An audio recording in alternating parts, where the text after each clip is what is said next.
জিদ্দা থেকে এসেও শেখ সাহেবের সাথে বের হওয়া লাগছে। আসসালামু আলাইকুম রহমতুল্লাহ। যেমনটা বলছিলাম বিকাল ৪টা বাজে মানে আসরের পরপরই রওনা দিতেছি জিদ্দায়। আজকে বসের ছেলের হসপিটালে ডাক্তার দেখানোর ডেট ছিল।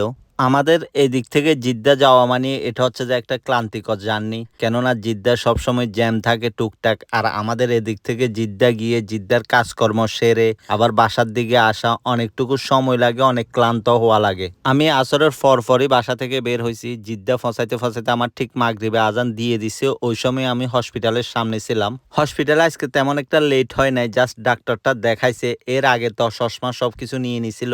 আজকে জাস্ট ডাক্তার দেখানো হয়েছে যে সবকিছু ওকে আছে কিনা, সেই জন্য।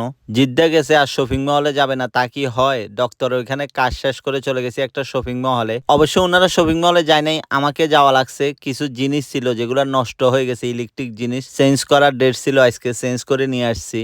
জিদ্দার কাজ শেষ হতে না হতেই শেখ সাহেবের কল, মানে আমি জিদ্দা থেকে বাসা আসছি পর্যন্ত আমাকে ১০-১২টা কল দেওয়া শেষ। আসি তাড়াতাড়ি বসের বউকে নামাই দিয়ে শেখ সাহেবকে নিয়ে বের হয়ে পড়লাম। বিশ্বাস করেন আমার শরীর কি পরিমাণ ক্লান্ত লাগতেছে। ক্লান্ত বলতে কেমন একটা ঘুম আসতেছে। আসলে রমজানের পরে এখনো পর্যন্ত ঘুমের ঠিক করতে পারি না, কালকে থেকে আবার মাদ্রাসাও।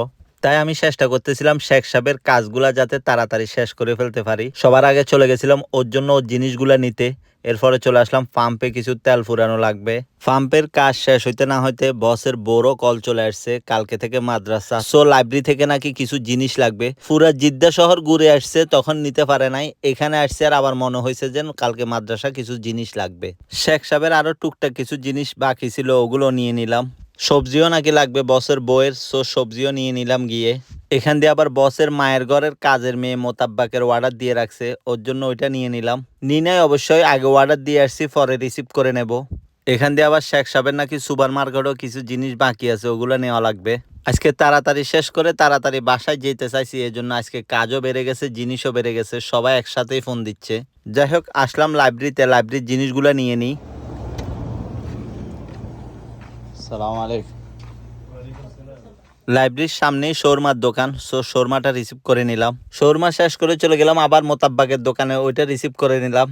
শোরমার দোকানদারে মোটামুটি আমাকে আগের থেকে চিনে, ওর সাথে পরিচয় আছে, সো ওই ব্যাপারে কিছু বলে না। বাট মোতাব্বাকের দোকানে ইদানিং বেশি বেশি আমার যাওয়া হচ্ছে, সো ও সবসময় আমার দিকে তাকায়। আসলে এটা খায় কে, আমি নাকি অন্য কেউ?